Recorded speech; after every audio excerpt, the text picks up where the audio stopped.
mənim Hacıkəndlə bağlı bir qorxum var idi.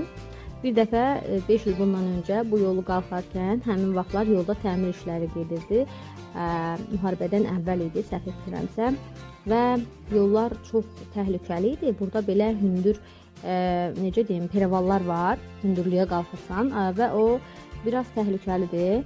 Ona görə də mən çox qorxmuşdum və ondan sonra neçə dəfə yoldaşım, digər dostlarımız təklif etsə də ki, gəlin gedəyim, mən qorxurdum və getmirdim.